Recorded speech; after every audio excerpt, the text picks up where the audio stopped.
entendido que Castillo fue un castillo que se construyó allí en tiempos de los ataques de los... a ver, Juan, que sabe más de eso, ¿no? Pero se construyó un castillo como una fortaleza, entre comillas, para digamos, los ataques que venían desde fuera, pues de alguna manera pues defenderse, ¿no?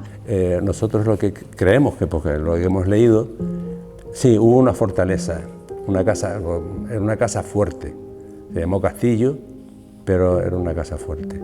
Y está desde el año 1600 y pico, 1700 creo que fue, o 1753, la fecha exacta no la puedo precisar. Para eso tenemos, qué pena, a Pablo Guedes, que se lo sabe todo. Sí, Pablo. Y bueno, servía para defenderse de los ataques que, como las Salinas era el oro blanco de aquel tiempo, esta zona era muy atacada por filibusteros y barcos piratas que venían por aquí a proveerse de sal, sobre todo. Y parece ser que con eso el rey autorizó al propietario de los terrenos a hacer la casa fuerte, siendo a su cargo los gastos que llevaba su mantenimiento. Y bueno, pues yo creo que duró menos de 200 años, duró y entre unos y otros la tiraron abajo. Pero eso fue, y el nombre y Castillo del Romeral. Sabíamos que toda esa zona que ahora ven donde está la prisión, toda esa zona era como un bosque de plantas autóctonas y huerta donde se guardaban los ganados y esas cosas. Y creo que por conveniencia del dueño de otra parte de los terrenos se lo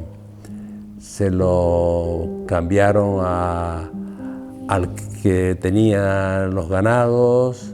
Se dice que fue con engaño y que luego pues cogieron con las bestias, toros y animales que tenía, arrancaron esos árboles, esos arbustos que tenía la naturaleza allí y empezaron a horadar las tierras para plantar tomateros y otras cosas. Y entre ellos habían romeros, había un barranquillo que habían romeros, y algunos dicen que el Romeral es por eso, Castillo del Romeral. Cuando empezó el tema del turismo, que las mujeres, sobre todo la gente joven, podían trabajar en la zona turística, me acuerdo que en esa época ganaban 4 o 5 mil pesetas mensuales, que era un montón, más las propinas, que se dejaban muchas propinas en esa época. Entonces, claro, ya había un trabajo para la mujer en sí, porque antes no trabajaban sino eso, en los almacenes de empaquetado y durante una época determinada. Entonces, poco a poco, cuando empezó, digamos, la industria turística, pues ya, sobre todo las mujeres y los chicos también, ya empezaron a trabajar en esas zonas porque cobraban más y también por las propinas, sobre todo, ¿no?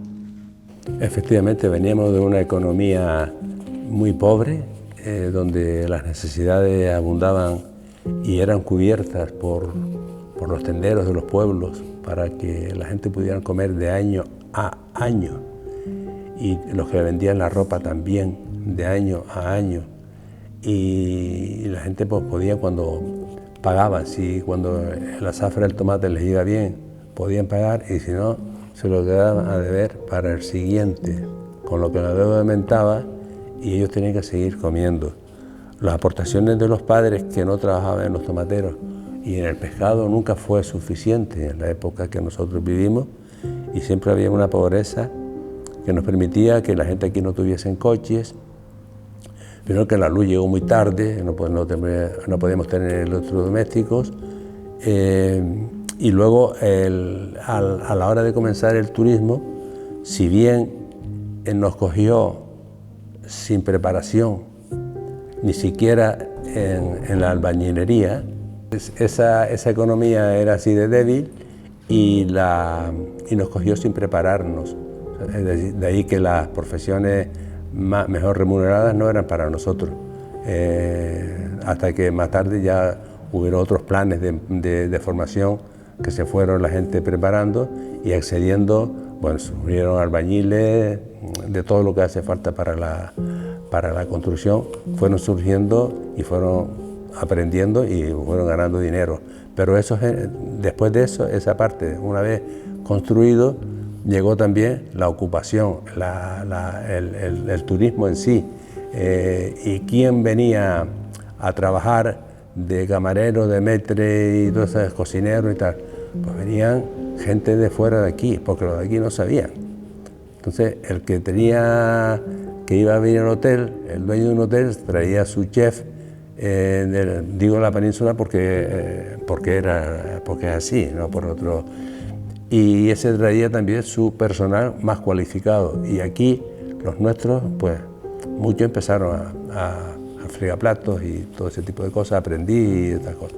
Luego la cosa fue cambiando y en estos momentos pues ya tenemos ya un mercado más abierto a que la gente de aquí se forme y eso dio lugar después a que aportaran dinero fresco a las casas, pues semana tras semana o mes tras mes, con lo que la vida fue cambiando y alcanzando un nivel de bienestar y de comodidad que antes nunca se tuvo. Y hubo una cuestión también importante, y es que en esa época, como empezó, digamos, a tener más población, el castillo en este caso, y otras zonas del entorno, se construyeron viviendas de promoción pública.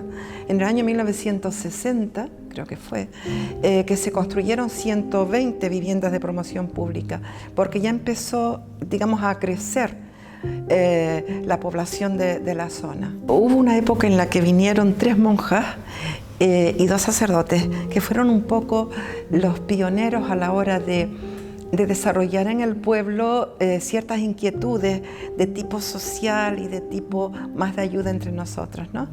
Que fueron Ana María, Lourdes y después vinieron 2 sacerdotes que fueron Domingo Viera y Manolo Medina, que fueron los que de alguna manera implicaron al pueblo para hacer manifestaciones en esa época, para poder conseguir, por ejemplo, la escuela de la zona, nuevas escuelas y la escuela de la zona del Matorral, por ejemplo, ¿no? Que tenía allí un pequeño pueblo, digamos, y no tenían sitio donde ir al colegio, a clase, tenía que venir al castillo. Entonces se consiguió en esa época, por ejemplo, la escuela del Matorral. Entonces este grupo de gente que vino aquí, íbamos con ellos a visitar pues personas enfermas, necesitadas y demás. Y entonces ese grupo de personas que estuvo en esa época incitó de alguna manera a que la juventud nos implicáramos más en el tema de ayuda. Mi madre me contaba que iba caminando a vecindario, más lejos de vecindario, a Güimes, con mi hermano en los brazos al médico. Desde el castillo de Romeral hasta Güimes es una distancia considerable. Para una mujer llevar el niño en brazos, éramos blancos, era la diferencia de otros. Y eso, bueno, pues así era aquí. Pero luego empezó a venir un médico con sus turnos para atender a la gente que tenían estas enfermedades y poco a poco se fue estableciendo un médico ya más fijo y más constante.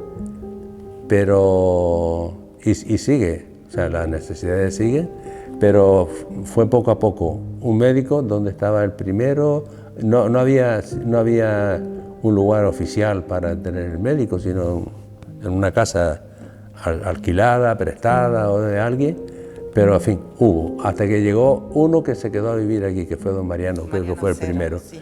Pero eso ya era más reciente, yo era grande, pero en mi infancia, médicos aquí venía creo que una vez a la semana. Y practicante, que era, digamos, ¿cómo le llamaría hoy? El oficio sanitario. Pues era el maestro que teníamos, que hablamos antes, que tenía esa profesión y pues ponía inyecciones y todo eso. Teníamos 2 buenas parteras, madre de dinastía, madre e hija. Siempre ha habido, yo creo que en todos los pueblos ha habido gente que colabora con las parturientas y aquí también lo hubo, y no solo con los nacimientos, hasta incluso con ayuda a morir a mucha gente. Estaban siempre al servicio de la población, gratuito, noches enteras allí para ir a trabajar al día siguiente si hacía falta. Y esta mujer, Lucrecita, y Aurorita, la madre y después la hija, ayudaron a nacer a casi toda la gente de nuestra edad aquí, que nacimos en casa, no nacimos en hospitales.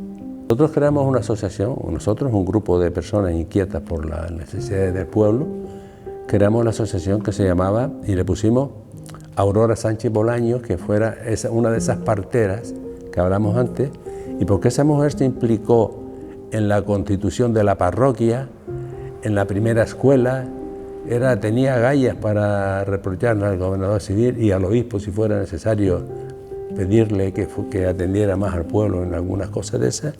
Nos teníamos que reunir, recuerdo, un poco escondidas en esa época, cuando estaban las monjas. Ahí nos reuníamos, no nos podíamos reunir más de X personas y en distintos sitios determinados, porque eso estaba súper controlado. No lo sé, o sea, va creciendo cada vez más, pero es lo que decía el compañero Chano antes, si no reivindicamos nuestras costumbres, nuestro arraigo, nuestro pueblo y todo lo que ello significa, con el tiempo iremos perdiendo tristemente lo que son nuestras tradiciones. Y eso sí que es una pena y que hay que reivindicar. La continuidad de la forma de vivir, porque si te digo que las familias nuestras, cómo se vivían aquí y cómo se viviendo ahora. Por ejemplo, éramos un grupo de muchas familias que se casaban, entroncaban unos con otros, pero teníamos muchos tíos y los abuelos son los que tenemos, tíos podemos tener más o menos. Pero había la costumbre nuestra, que venía de ellos también, era siempre pedirle la bendición a tu abuelo o a tu tío, y le tenías que besar la mano. Eso era sagrado, y si no lo hacías, ya alguien te lo corregiría. Y era obligatorio pedir la bendición a tu familia cuando lo viese.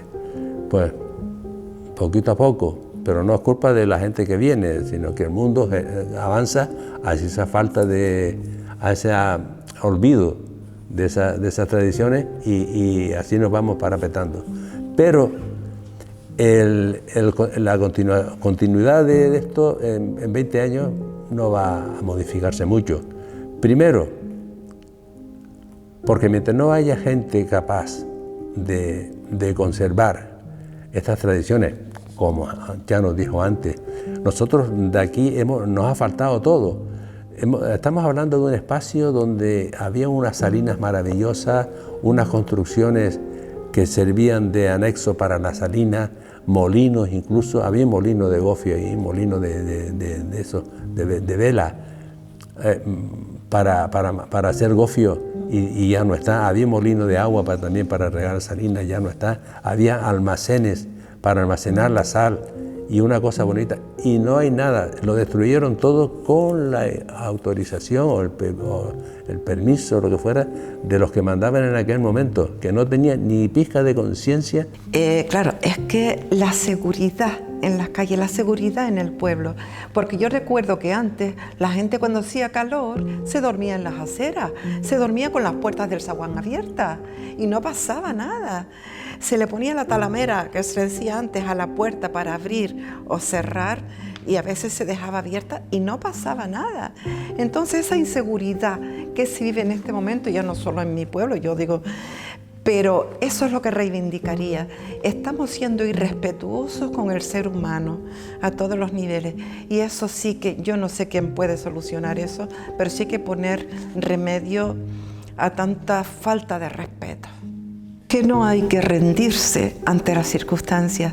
Yo sé que es complicado, sobre todo teniendo en cuenta cómo está la ley en este momento, todo el movimiento político que tristemente existe, pero que no, digamos, que no se rindan ante todo esto, que no nos rindamos, sino seguir reivindicando lo que es sobre todo la seguridad, la sanidad, el tema social, el tema educativo. Hay que continuar sí o sí. Yo no veo que eso se resuelva con mensajes, sino con formación y educación. Si no abandonamos esa parcela y la formación y la educación que también vaya orientada a seguir manteniendo esos principios y fomentándolos. Por mucho que digamos, niños, pórtense bien, esto avanza a pasos agigantados hacia otro modelo. O sea, tenemos que primero adaptarnos lo que estamos diciendo esto ahora en este momento, a pensar que no es que sea una utopía, pero que nosotros también tenemos que pensar nuestra forma de pensar sobre eso. ¿Qué posibilidad hay de que volver a ser como antes? Yo digo, ninguna, ya no hay. Esto es otro tema. La seguridad tiene que venir por otro sitio, pero sí, la formación y la educación que hay que darle a la gente no debe de caer ni siquiera conformarnos con aprobados y buenas notas de colegio. Por lo visto, posiblemente sean asignaturas que faltan y que hay que poner.